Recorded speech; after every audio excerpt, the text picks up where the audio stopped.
आप जो ये कह रहे हो कि मैं भक्ति कर रहा हूं तब से मेरी बुरी आदतें छूट गई, दरअसल में दिक्कत ये है कि वो इच्छाएं आपने दबा ली हैं। आपका मन तो कर रहा है, आपको ये लगता है मैं सिगरेट पिया हूं, मैं शराब पिया हूं, मैं वैश्य गमन कर रहा हूं, मैं हस्त मैथुन कर रहा हूं, इसलिए मैं बुरा हूं, ईश्वर मेरे पे कृपा करेंगे ही नहीं। वाल्मीकि के बारे में आप नहीं जानते हैं क्या? आप ये तमाम इच्छाएं दबा लेते हो क्योंकि आप अब वृंदावन जाने लगे हो और फिर ये कहते हो कि जब से मैं पूजा पाठ कर रहा हूं, जब से मैं भक्ति कर रहा हूं, मेरी बुरी आदतें छूट गई। आप ये बताइए, अगर आप सिगरेट पिएंगे तो इससे ईश्वर को क्या हानि होगी, ईश्वर को क्या प्रॉब्लम होगी? जो चीजें आप कर रहे हो आप स्वयं ही तो भुगतोगे उन चीजों को। आप जो ये कह रहे हो कि मैं भक्ति कर रहा हूं तब से मेरी बुरी आदतें छूट गई, दरअसल में दिक्कत ये है कि वो इच्छाएं आपने दबा ली हैं। आपका मन तो कर रहा है, आपका मन हस्त मैथुन का कर तो रहा है, और जो गली में कंठी पहनी हुई है आपने, वो कंठी परेशानी कर रही है।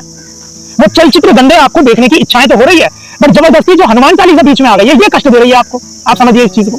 तो जो सारी इच्छाएं हैं आपके जीवन में, आप उनको भोग क्यों नहीं लेते हैं? हम चीजें कर लेते हो पेट भर के, तो फिर आप जब चलोगे ईश्वर के रास्ते पे तो सारी इच्छाएं खत्म हो जाएगी, फिर एक ही इच्छा रहेगी, ईश्वर की प्राप्ति। तब तो वो खुश हो गई। जब शाही पनीर की भूख लगी है, शाही पनीर पेट भर के खा लोगे, तभी तो वो भूख खत्म होगी। सिगरेट की भूख है, शराब की भूख है, मांस की भूख है, वैश्यागमन की भूख है, हस्त मैथुन की भूख है, तो कर क्यों नहीं लेते हो पहले? जब इच्छाएं खत्म होंगी तभी तो एक रास्ता बनेगा ईश्वर की तरफ जाने का।